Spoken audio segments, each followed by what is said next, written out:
करवा चौथ की शुरुआत कैसे हुई? आखिर क्यों मनाया जाता है करवा चौथ? ये कथा उस समय की है जब क्षीर सागर में शयन करते हुए भगवान विष्णु और माता लक्ष्मी के बीच एक दिव्य संवाद हो रहा था।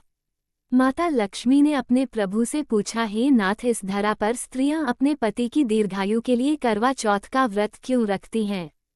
इस व्रत के पीछे कौन सा रहस्य छिपा है जो सदियों से चला आ रहा है? मुझे इस पावन परंपरा की गहराई को समझने की इच्छा है। भगवान विष्णु मुस्कुराए और बोले, देवी, यह प्रश्न केवल तुम्हारी जिज्ञासा को शांत करने के लिए नहीं बल्कि संसार की हर उस नारी के लिए है जो अपने पति से सच्चा प्रेम करती है। आज मैं तुम्हें वह कथा सुनाता हूँ जो करवा चौथ व्रत की नींव बनी। ये कहानी है वीरवती नाम की एक ऐसी स्त्री की जिसने अपने पातिव्रत्य धर्म से देवताओं को भी नतमस्तक कर दिया था। नमस्कार प्यारे दर्शकों, मैं अर्जुन एक बार फिर आपका हार्दिक स्वागत करता हूं आपके अपने चैनल ज्ञान सागर में। दोस्तों, आज हम एक नई कहानी और एक नया वीडियो लेकर आपकी सेवा में उपस्थित हुए हैं। आज की कथा अत्यंत ज्ञानवर्धक और प्रेरणादायक है। कथा शुरू करने से पहले आपसे एक विनम्र निवेदन है। शास्त्रों में कहा गया है कि अधूरी छोड़ी गई कथा दुख और पाप का कारण बनती है, इसलिए इसे अंत तक अवश्य सुनें और अगर आप अपनी माँ से सच्चा प्रेम करते हैं तो इस वीडियो को लाइक करें, हमारे चैनल को सब्सक्राइब करें और कमेंट में माँ लिखकर अपना समर्थन दें। तो आइए बिना किसी विलंब के आरंभ करते हैं आज की प्रेरणादायक कथा। प्राचीन काल में पद्मावती नगर में वैद्य शर्मा नाम के धर्मात्मा ब्राह्मण रहते थे। उनकी पत्नी शारदा और उनके 7 पुत्र थे, परंतु दोनों को एक पुत्री की चाह थी। वे प्रतिदिन देवी पार्वती की आराधना करते। माता पार्वती ने प्रसन्न होकर वरदान दिया कि उन्हें एक ऐसी कन्या प्राप्त होगी जो आदर्श स्त्री के रूप में पूजी जाएगी। समय आने पर शारदा ने एक अत्यंत सुंदर कन्या को जन्म दिया जिसका नाम वीरवती रखा गया। वीरवती अपने 7 भाइयों की अत्यंत लाडली थी। वो बचपन से धार्मिक प्रवृत्ति की थी और प्रतिदिन पूजा पाठ करती। समय के साथ वो एक रूपवती युवती बन गई, न केवल रूप में बल्कि गुणों में भी अद्वितीय। जब वीरवती युवा हुई तो उसके माता पिता ने उपयुक्त वर की खोज शुरू की। एक दिन विरसन नाम का युवक आया, एक प्रतिष्ठित व्यापारी का पुत्र जो धर्म और न्याय को सर्वोपरि मानता था। जब दोनों की भेंट हुई तो उनके हृदय में एक दूसरे के प्रति आदर और स्नेह जागृत हुआ। शुभ मुहूर्त में वैदिक मंत्रों के बीच उनका विवाह संपन्न हुआ। दोनों ने अग्नि को साक्षी मानकर 7 जन्मों तक साथ निभाने की प्रतिज्ञा की। विवाह के पश्चात वीरवती ने पूरी श्रद्धा से अपने पति और ससुराल की सेवा की। दोनों का वैवाहिक जीवन अत्यंत सुखमय था। नगर के लोग उनके प्रेम को देखकर प्रसन्न होते थे। विवाह के कुछ महीनों बाद कार्तिक मास आया। कार्तिक कृष्ण पक्ष की चतुर्थी को करवा चौथ का पर्व था। वीरवती के लिए यह प्रथम करवा चौथ था और वह बड़े उत्साह से तैयारी कर रही थी। परंपरा के अनुसार वीरवती अपने मायके गई।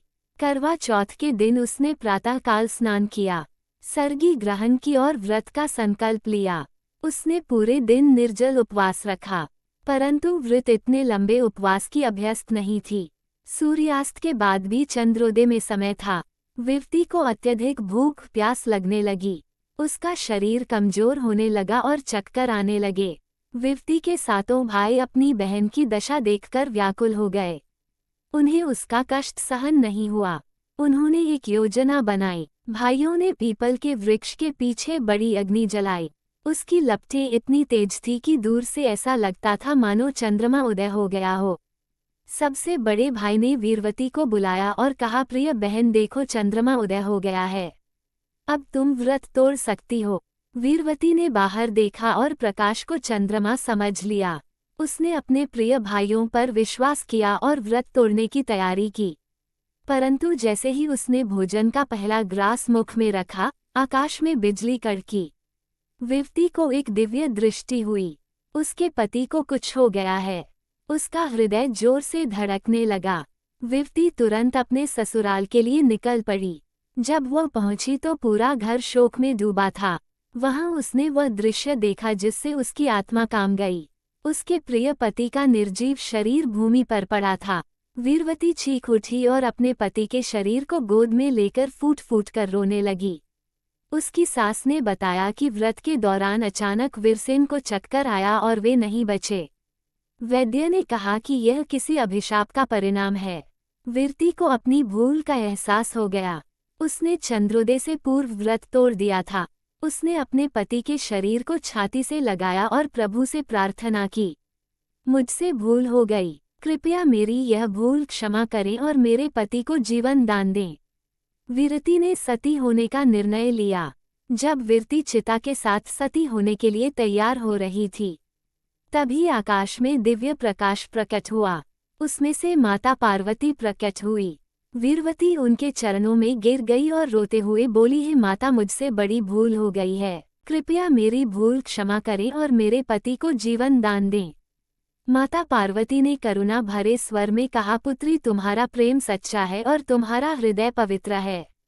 मैं तुम्हारे पति को पुनः जीवित कर सकती हूँ, परंतु इसके लिए तुम्हें कठोर तपस्या करनी होगी।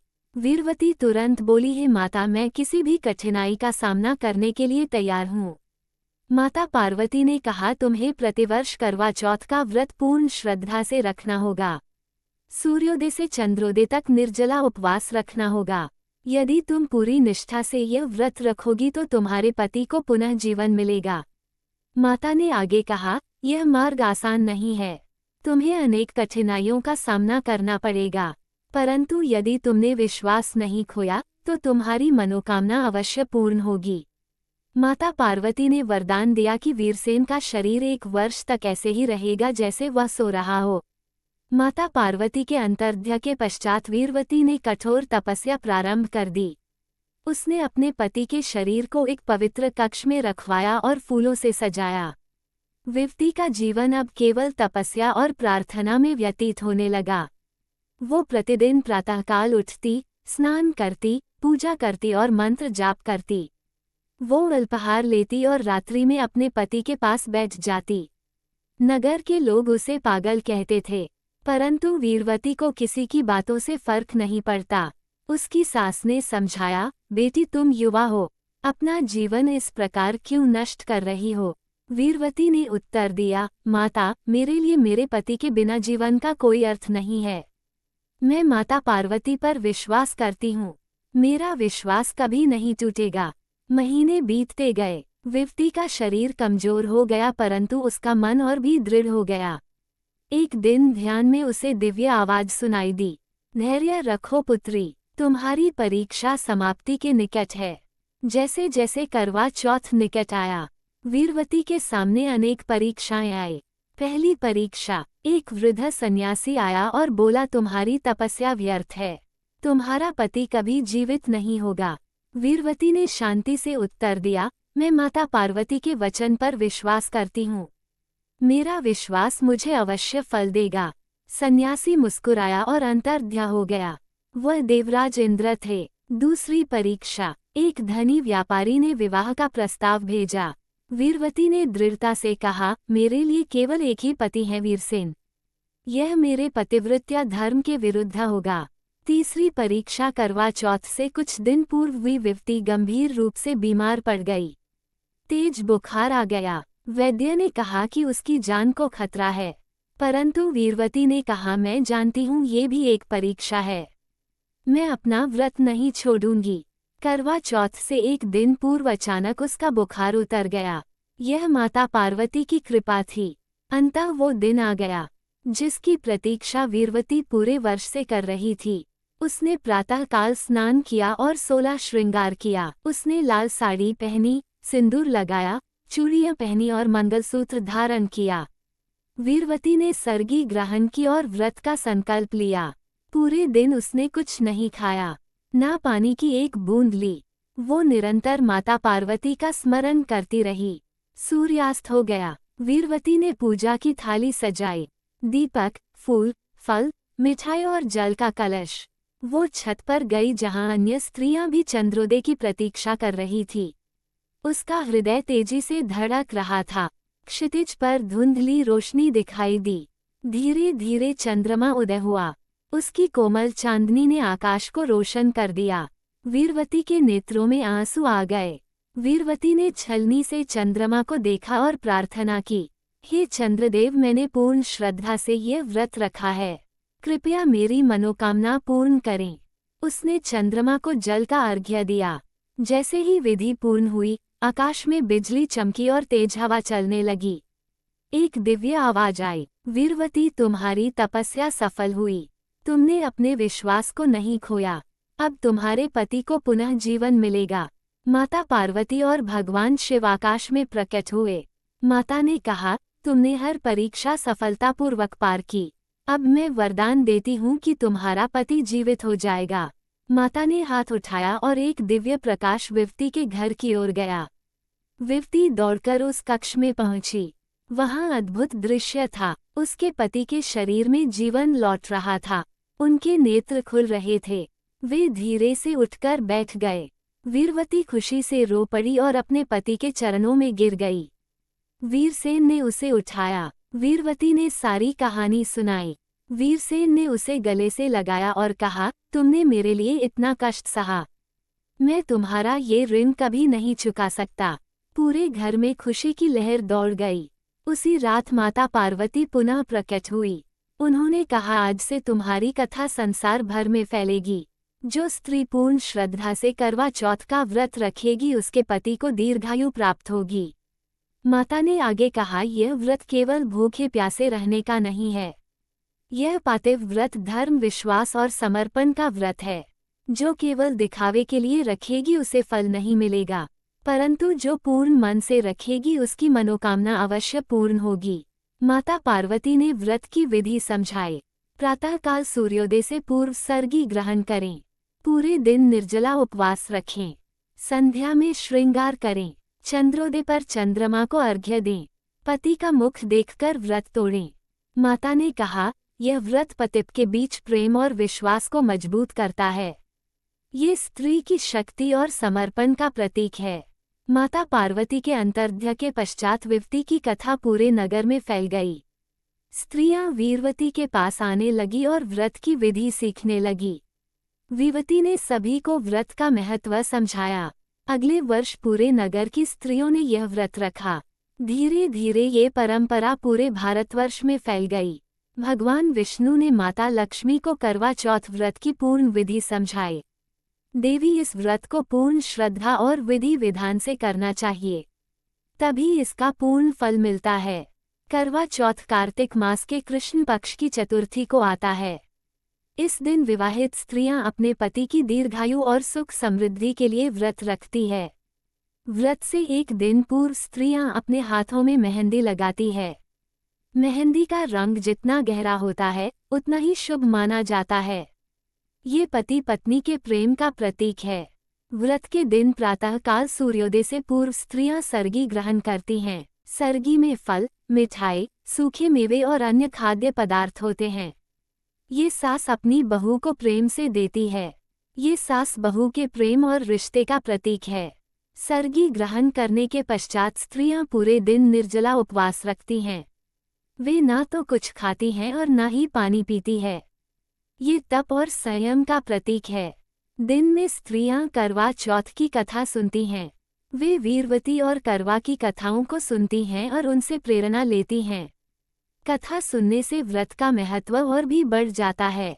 संध्या के समय स्त्रियां 16 श्रृंगार करती हैं। वे सुंदर साड़ी पहनती हैं, आभूषण धारण करती हैं, माथे पर बिंदी और सिंदूर लगाती हैं, हाथों में चूड़ियां पहनती है। ये सुहाग का प्रतीक है। चंद्रोदय के समय स्त्रियां पूजा की थाली सजाती हैं। थाली में दीपक, फूल, फल, मिठाई और जल का कलश रखा जाता है। एक छलनी भी रखी जाती है जिससे चंद्रमा को देखा जाता है। जब चंद्रमा उदय होता है तो स्त्रियां छलनी से चंद्रमा को देखती हैं और फिर अपने पति को देखती हैं। वे चंद्रमा को जल का अर्घ्य देती है और प्रार्थना करती है। अर्घ्य देने के पश्चात स्त्रियां अपने पति के चरण स्पर्श करती हैं और उनसे आशीर्वाद लेती हैं।